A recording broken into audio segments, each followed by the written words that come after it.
인생은 아름다워라고 하는 영화가 있습니다. 이 영화는 1997년 이탈리아에서 개봉한 영화입니다. 주인공 귀도라고 하는 사람은 이탈리아계 유대인이었습니다. 이 영화는 풍부한 상상력으로 나치의 유대인 수용소에서 가족을 구하는 내용을 담고 있습니다. 귀도는 젊은 유대계 이탈리아인으로 아레초라고 하는 곳에 도착해서 서점을 열 꿈을 가지고 잠시 웨이터 일을 하게 됩니다. 귀도는 초등학교 교사인 도라와 사랑에 빠져 결혼하게 되는데 그 이후에 세월이 흘러 아들 조슈아를 낳게 됩니다.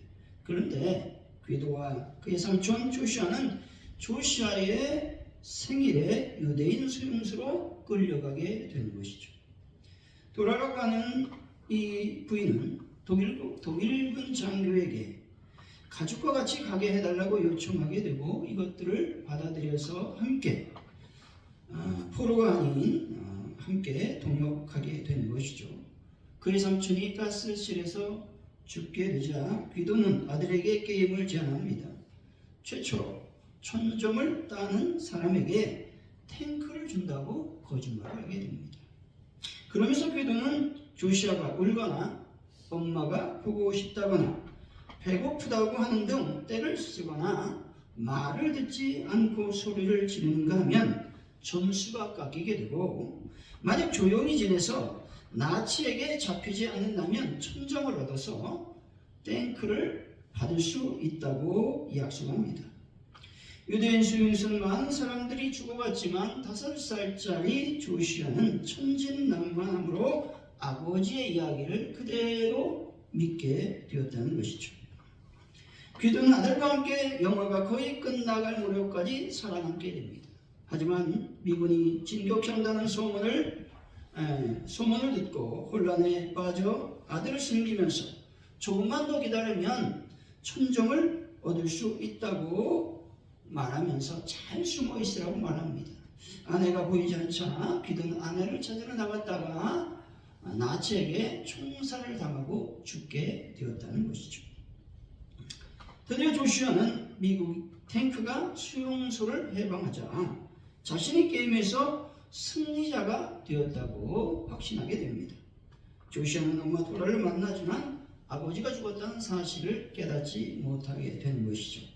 세월이 흘러 조슈아는 아버지의 희생으로 자신이 살아남았다라고 하는 것들을 깨달으면서 이 영화가 끝을 맺게 됩니다. 다시 말해 아버지의 희생으로 살아난 아들 조슈아의 회상으로 영화가 시작되면서 아버지의 희생을 깨달으며 영화는 마무리가 된다는 것이죠. 인생이 아름다울 수 있는 것은 누군가의 희생이 있기 때문에 그렇습니다. 이 영화는 사랑과 희생과 회복이라는 보편적인 주제를 담고 있어 문화적, 언어적 장벽을 뛰어넘어 많은 관객들의 공감을 불러일으켰다는 것이죠. 아카데미에서 또 큰 상 여러 개를 받은 영화이기도 합니다. 어찌 보면 한 가족의 가슴 아픈 이야기가 아닐 수 없습니다. 하지만 이 영화는 영화라고 하는 특수성으로 코미디와 비극의 요소를 훌륭하게 혼합한 영화라는 것이죠. 그리고 상상할 수 없는 역경에 맞서는 이야기를 그리고 있기에 감동적일 수밖에 없습니다. 하지만 이 영화는 가슴 아픈 이야기를 담고 있는 것이 사실이라고 하는 것입니다. 마찬가지로 교회가 아름다울 수 있는 것은 예수 그리스도의 보혈로 말미암아 교회가 탄생되었기 때문에 그렇다는 것이죠. 예수 그리스도의 희생과 우리를 향한 사랑이 없었다면 결코 교회는 탄생할 수 없었을 것입니다. 자기 고집과 자기 연민에 빠져 예수님께서 십자가를 지지 않았다면 결코 기독교는 아름다운 하나님의 이야기를 담아낼 수가 없었을 것입니다. 에베소 5장 2절이죠. 그리스도께서 너희를 사랑하신 것 같이 너희도 사랑 가운데 행하라. 그는 우리를 위하여 자신을 고리사 향기로운 제물과 희생 제물이 되어 당신 하나님께 드림바 되었느니라 말씀합니다. 예수님은요, 나를 위해서 향기로운 제물과 또 희생 제물이 되어 당신 자신을 버리셨다는 것입니다. 사랑하는 성도 여러분, 예수님을 위해서, 교회를 위해 나 자신을 희생으로써 아름다운 인생, 아름다운 교회를 만들어가는 분들이 되시기를 예수 이름으로 간절히 축원드립니다. 오늘 본문은 가데스 제10결에서부터 모세의 신명기 설교와 모압 평지에서의 행군에 있었던 각종 사건을 다루고 있는 것이죠. 본문은 불뱀과 노뱀 사건을 기록하고 있습니다. 다시 말해서 에돔이 이스라엘 연내 통과를 거절한 것과 관련이 있는 사건인 것이죠. 이스라엘 백성들은 가나안 땅이 점차 가까워져 마음이 조급해졌습니다. 또한 긴 여행으로 지쳐 있었다는 것이죠.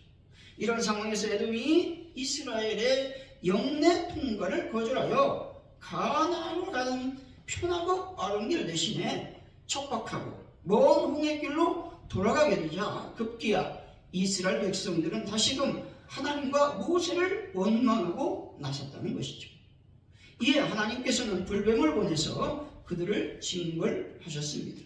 그러나 하나님의 사람 모세가 하나님께 중보기도를 함으로 말미암아 하나님은 그 기도를 들으시고 노뱀을 만들어 그것을 쳐다보는 자마다 구원을 얻게 하셨다는 것이죠. 오늘 말씀을 통해 인생은 아름다워라는 제목으로 어떻게 하면 인생을 아름답게 보낼 수 있는지 하나님의 은혜를 나누도록 하겠습니다.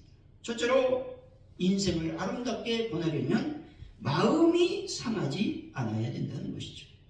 아니 목사님, 마음이 상한 일이 없겠습니까? 있을 수 있어요. 왜 없겠습니까? 살아가면서. 하지만 노력을 해야 된다라고 하는 것이죠. 4절의 주 한번 읽어봅니다. 시작. 백성이 호르산에서 출발하여 홍해길을 따라 에돔 땅을 우회하려 하다가 길로 말미암아 백성의 마음이 상하니라. 아멘. 여기서 호르산이 나오죠. 호르산은 에돔 변경에 위치한 곳으로 가데스 북쪽 약 24km 지점에 있는 오늘날의 에벨 마두라로 추정이 되는 것이죠. 여러분 그 구약의 출애굽 지도가 머릿속에 그려지죠. 시내산 이렇게 삼각형 제일 밑에가 시내산 지중해, 그 다음에 홍해가 있지 않습니까? 그리고 그 위 쭉 지중해 근처 가면 가데스 바네아가 있어요. 거기에서 이 일이 벌어진다는 것이죠. 거기에서 이제 호르산까지 가는 그 장면을 말하고 있는 것입니다. 이 산은 가데스에서 모압으로 곧장 갈 수 있는 도로상에 있었다는 것이죠. 이스라엘은 에돔의 방해로 인해서 광활한 또 평탄한 왕의 대로가 있는 에돔 그 근처로 동쪽으로 진입하지 못했습니다. 그리고 홍해의 길, 즉 아카바만으로 향해 나가는 광야길로 가기 위해서 다시 어떻게 해요? 파란 광야로 들어가야 되는 거예요. 이제 광야를 벗어나는 그 지점에서 다시 광야를 들어가 광야 생활을 해야 됐다라고 하는 것이죠. 이스라엘이 이 광야를 통해 남쪽으로 계속 진공해야 돼서 이제 북쪽에서 남쪽으로 이제 왜 에돔 땅을 통과하지 못했기 때문에 그러시죠. 에돔의 서쪽 국경을 형성하며 남북으로 뻗어 있는 세일산을 지나서 아카바만의 입구와 인접한 엘랏과 에시온 계를 통과해야만 됐다는 것이죠. 이렇게 우회한 이스라엘은 에돔의 동쪽 지역의 광야길을 통하여 다시 에돔 북쪽의 모압 지역을 통하여 올라가게 되었다는 것이죠. 여러분 짜증이 나요, 안 나요? 짜증이 나죠. 왜? 조금 있어 광야길을 벗어나는데 광야로 돌아가야 되는 거예요. 얼마나 힘들겠습니까? 여기서 마음이 상하다라는 말은 근심, 슬픔, 노여움 따위로 마음이 언짢아지다라는 의미입니다. 마음이 상했다라는 말은 우리의 마음이 갈라지고 깨져 있다라는 것을 의미하고 있다는 것이죠. 인간의 마음은 원래 하나로 창조돼 마음이 갈라지지 않았다는 것이죠. 그런데 죄가 들어옴으로써 상처를 입게 되었고 그 상처를 위해서 인간의 마음이 둘로 나눠지게 되었다는 것이죠. 어떤 일은 다른 사람의 인정을 받기 위해서 노력합니다. 그래서 그럼에도 불구하고 사랑과 인정을 받지 못하는 경우가 많이 있습니다. 또한 하나님으로부터 버림받음으로 생긴 두려움, 열등감, 불신, 분노 등의 부정적인 마음도 생겨나게 된다는 것이죠. 이런 마음 때문에 마음이 상할 수밖에 없다라고 하는 겁니다. 그래서 이런 마음이 계속되면 이런 마음 때문에 상한 마음이 계속 끼어지고 부서져서 돌이킬 수 없는 마음이 된다는 겁니다. 하지만 하나님은 이런 우리의 상한 심령을 고쳐주시는 분이심을 여러분은 믿으시기 바랍니다. 시편 34편 18절이죠. 여호와는 마음이 상한 자를 가까이 하시고 충심으로 통회하는 자를 구원하시는구나 말씀합니다. 하나님은 마음이 상한 자를 가까이 하신다고 말씀하고 있습니다. 다시 말해서 우리가 상한 심령으로 나온다 할지라도 하나님께서는 우리를 나무라지 아니하시고 안아주시는 분이다 말씀하고 있습니다. 다시 말해서 우리가 상한 심령으로 나온다 할지라도 또 상처받은 마음으로 나온다 할지라도 하나님께서는 우리를 위로해 주시고 은총을 베풀어 주신다 말씀하는 것이죠. 하나님의 위로와 은총을 받는 비결은 다른 것이 아니라 하나님께 통해 자복해야 된다는 것이죠. 시편 51편 17절입니다. 하나님의 구하는 자는 상한 심령이라 하나님이여 상하고 통회하는 마음을 주께서 멸시치 아니하시리이다. 아멘. 이것을 상한 심령은 자신의 죄를 해결할 수 없는 전적으로 무능한 자임을 절감하는 마음을 말합니다. 그리고 이 마음은 하나님께 통해 자복하는 겸손한 마음을 말하고 있는 것입니다. 일본 한 기업체에서 아주 기발한 아이디어를 냈습니다. 그것은 전화를 개설했습니다. 이 전화는 욕을 하는 전화입니다. 여러분의 불만과 불평을 이렇게 전화해서 퍼부으세요. 괜찮습니다. 인사고에 전혀 반영되지 않습니다. 이렇게 전화했더니 전화가 어떻게 돼요? 불이 나는 거죠. 직원들이 화풀이가 받아주겠다는 것이죠. 전화가 빗발쳤다는 거예요. 미국에도 이런 전화가 개설되었는데 이것은 이제 유료로 이제 다른 사람의 욕을 받아주는 거예요. 어떻게 됐을까요? 이 전화도 불이 난다는 거예요. 주머니 세배해서 감당이 안 된다는 거예요. 여러분, 누가 내 이야기 좀 들어줬으면 좋겠다. 내 원한과 불평을 좀 들어주면 좋겠다. 사람이 있다면 그때 돈을 내지 말고 여러분 누구 앞에 나가야 돼요? 하나님 앞에 나가 기도하시기 바랍니다. 하나님, 나의 원통한 문제, 나의 억울한 문제를 좀 주님께서 들어주십시오 라고 하나님께 나가서 부르짖고 통곡하시기 바랍니다. 그러면 우리 마음은 깨끗하게 가라앉게 된다는 것이죠. 고통, 분노, 절망, 아픔, 실망, 마음속의 모든 찌꺼기들을 다 토해낸다면 하나님께서 나의 마음을 평강으로 인도해 주실 줄로 믿습니다. 스트레스에서 벗어난 방법 중 하나는요, 마음에 쌓인 것을 밖으로 토해내는 것입니다. 영성훈련을 가면 이제 미움으로 가득한 사람들이 질병을 앓고 옵니다. 그럼 이제 얘기를 들어보면 이분이 이제 미움이 가득하기 때문에 질병이 걸린 거예요. 그 어떤 미움을 다 쏟아내야 되잖아요. 그래서 그 미움을 다 쏟아나게 합니다. 그럼 어떻게 돼요? 깨끗하게 치유되는 놀라운 역사를 경험하게 되는 것이죠. 하지만 사람에게 하지 말고 누구에게 하라고? 하나님께 하라는 거예요. 누구에게요? 목사에게 하세요. 목사에게 찾아와서 아이고 누구 집사 미워 죽겠습니다. 목사에게 하면 그 목사님은 그 사람의 얘기, 아이고 누가 당신을 너무 미워한다고 얘기하겠어요? 얘기를 하죠. 그 식시 끝나는 거예요. 얘기가 돌지가 않습니다. 그래서 여러분, 목사님 얘기하면 그 문제를 알고 이제 하나님께 기도하는 거죠. 시편 62편 8절이죠. 백성들아 시시로 저를 의지하고 그 앞에 마음을 토하라. 하나님은 우리의 피난처시로다 말씀합니다. 마음의 원통함을 사람에게 말하지 말고 하나님께 기도하라고 성경은 말씀하죠. 그러면 하나님은 나의 피난처가 되신다 말씀합니다.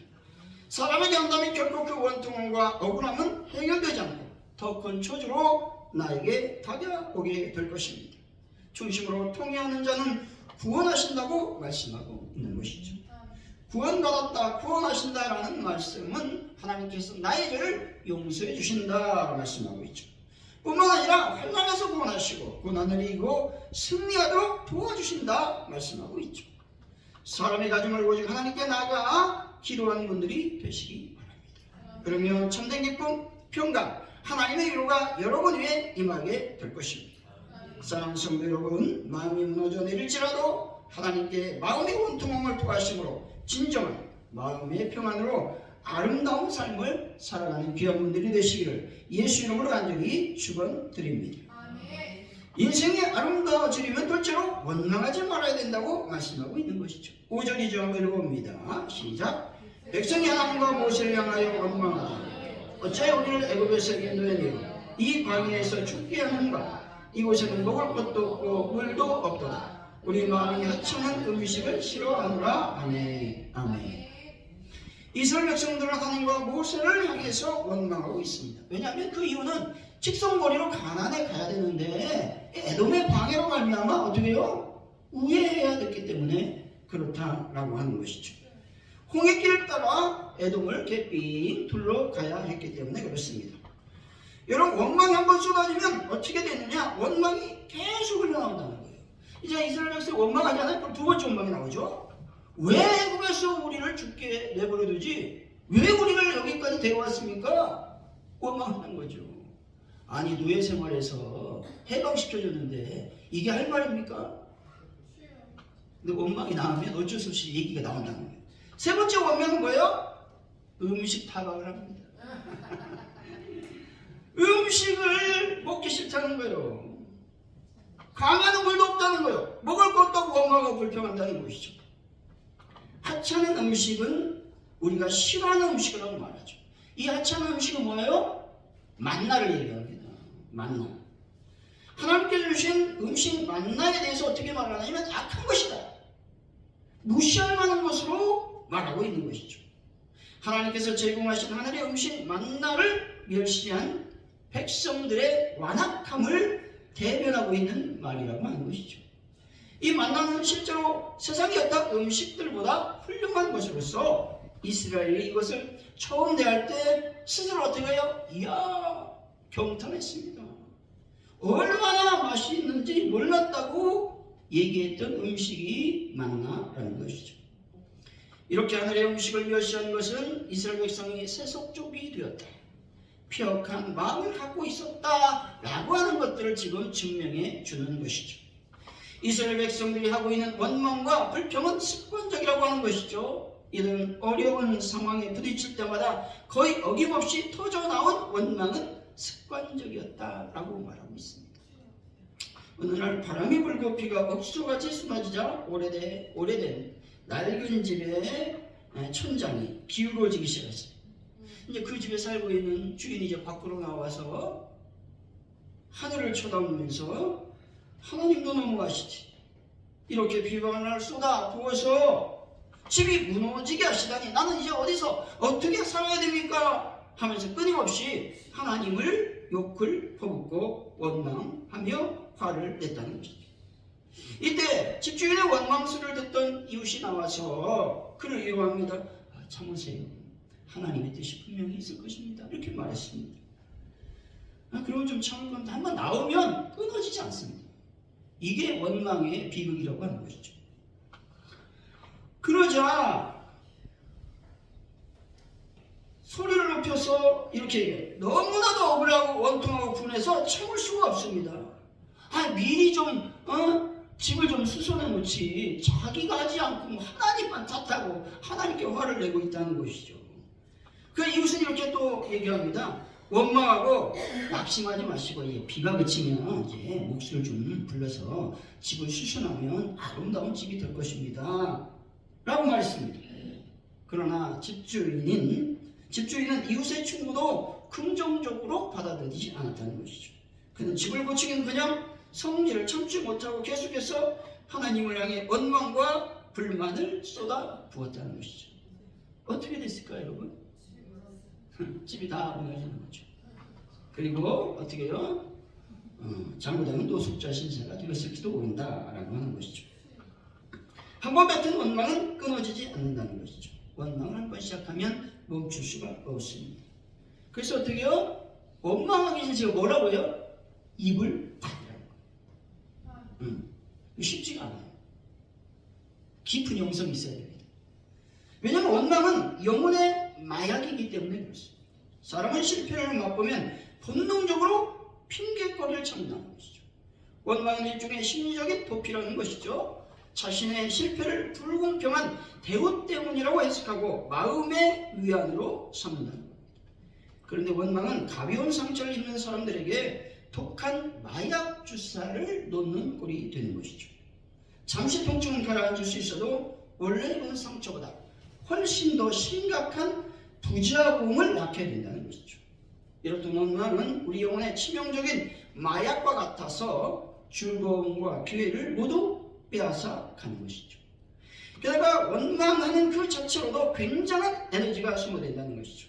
원망은 실패로 통하는 길임을 알아야 되는 것이죠. 원망이 습관이 되면 자기 연민에 빠지게 됩니다. 즉 내가 불쌍해지는 거예요. 그럼 어떤 일이 벌어요? 모든 것들이 어떻게 해요? 말이 안 된다는 거죠. 신앙의 문제뿐만 아니라 신앙뿐만 아니라 삶 자체가 행복해질 수 없다는 것이죠. 여러분 실패를 했을지라도 그 에너지를 어떻게 합니까? 원망하는데 낭비하지 말고 다시 바닥을 짚고 일어서는데 사용하시기 바랍니다. 그럼 반드시 우리는 성숙하게 될 것이고 인생의 성공자가 될 수 있을 것입니다. 사랑하는 성도 여러분, 원망과 불평을 뒤로하고 긍정적인 감사로 아름다운 인생을 살아가는 분들이 다 되시기를 예수 이름으로 간절히 축원드립니다. 셋째로 인생을 아름답게 하려면 노뱀을 바라봐야 되는 것입니다. 8절에서 9절이죠. 한번 읽어봅니다. 시작. 여호와께서 모세에게 이르시되 불뱀을 만들어 장대에 매달아라. 물린 자보다 그것을 보면 살리라. 모세가 노뱀을 만들어 장대 위에 다니 뱀에게 물린 자가 노뱀을 쳐다본 적 모두 살려라. 아멘. 원망하는 이스라엘 백성들에게 임한 형벌은 불뱀의 독이었습니다. 6절이죠. 한번 읽어보죠. 시작. 여호와께서 불뱀들을 백성에게 보내어 백성을 울게 하심으로 이스라엘 백성들에게 죽은 자가 많은지라. 아멘. 원망이란 마에게 죄했던 이스라엘을 잡아먹는 불뱀을 하나님께서 보내셨다는 것이죠. 하나님께서 보내셨다는 게 중요합니다. 여기서 불뱀이라고 하는 그 뱀은 아라바 광야에서 흔히 발견되는 맹독성 뱀을 가리킵니다. 이 뱀에 한번 물리면 순식간에 생명을 잃을 만큼 이 뱀의 독은 치명적이라는 것이죠. 하나님의 말씀에 이스라엘 백성이 순종했을 때는 어떻게 됐습니까? 하나님께서 이스라엘 백성들에게 불뱀이 못 오도록 불뱀으로부터 백성들을 보호해 주셨습니다. 그런데 하나님과 모세를 향해 원망하는 자들을 향해서 하나님이 불뱀을 보내셨다는 것이죠. 이 말씀은 하나님을 신뢰하지 않고 원망과 불평을 일삼게 되면 하나님의 보호하심을 받지 못하게 된다라는 말씀입니다. 하나님의 보호하심이 해제되면 우리 영혼들을 하려고 노리고 있는 수많은 자들에 의해서 우리 영혼의 생명을 빼앗길 수밖에 없다는 것이죠. 원망과 불평에 사단의 속임수에 속지 않는 분들이 되시기 바랍니다. 원망과 불평을 한다면 그 문제가 결코 해결되지 않는다는 것이죠. 에베소서 4장 27절 마귀에게 틈을 주지 말라 말씀합니다. 사단은 틈만 보이면 여러분의 마음을 상하게 합니다. 원망과 불평으로 여러분의 삶을 망치려고 하는 영적인 동물이 사단인 것이죠. 하나님께서 불뱀을 만들어 장대에 달아 그것을 보는 자마다 살아난다고 말씀하고 있습니다. 그래서 모세가 노뱀을 만들어 장대에 달았습니다. 즉 이 말씀은 무슨 말이냐? 예수 그리스도가 우리를 구원하신다고 하는 상징적인 표현을 담고 있다는 것이죠. 죄 없으신 예수님은 우리의 죄 때문에 멸시와 천대, 모욕과 고통을 당하며 십자가에서 죽으셨습니다. 십자가에서 우리의 죄를 담당하신 예수 그리스도를 바라봐야 구원을 얻을 수 있는 것입니다. 십자가 앞에서는 남녀노소, 빈부귀천, 그리고 왕후, 장상이 따로 없다는 것입니다. 십자가에 달리신 예수 그리스도만 믿으면 반드시 구원을 받아 영생을 얻게 되는 것입니다. 오직 예수님만 바라봐야 인생이 행복해지는 것입니다. 여러분, 예수 그리스도의 십자가를 바라보시기 바랍니다. 구원의 방법은 오직 예수 그리스도밖에 없음도 믿으시기 바랍니다. 결론적으로 인생을 아름답게 보내려면 먼저 마음이 상하지 않아야 되고 원망을 하지 말아야 되는 것이죠. 오직 예수 그리스도의 십자가를 바라보며 하나님께 기도함으로 마음을 토하면 우리들의 인생은 아름답게 펼쳐지게 될 것입니다. 사랑하는 성도 여러분, 하나님께 모든 것을 토하시고 오직 예수 그리스도의 십자가만 바라봄으로써 아름다운 인생을 살아가는 분들이 되시기를 예수 이름으로 간절히 축원드립니다. 기도합니다. 할렐루야. 하나님 감사합니다. 우리 인생이 아름답게 펼쳐지기를 원합니다. 그러려면 오직 예수님만 바라봐야 되는 것이죠. 하나님께 온전한 삶을 드리는 저희들이 삶에 대해서 우리 인생이 아름다워질 수 있도록 인도하여 주옵소서. 감사합니다. 예수님의 이름으로 기도하옵나이다. 아멘.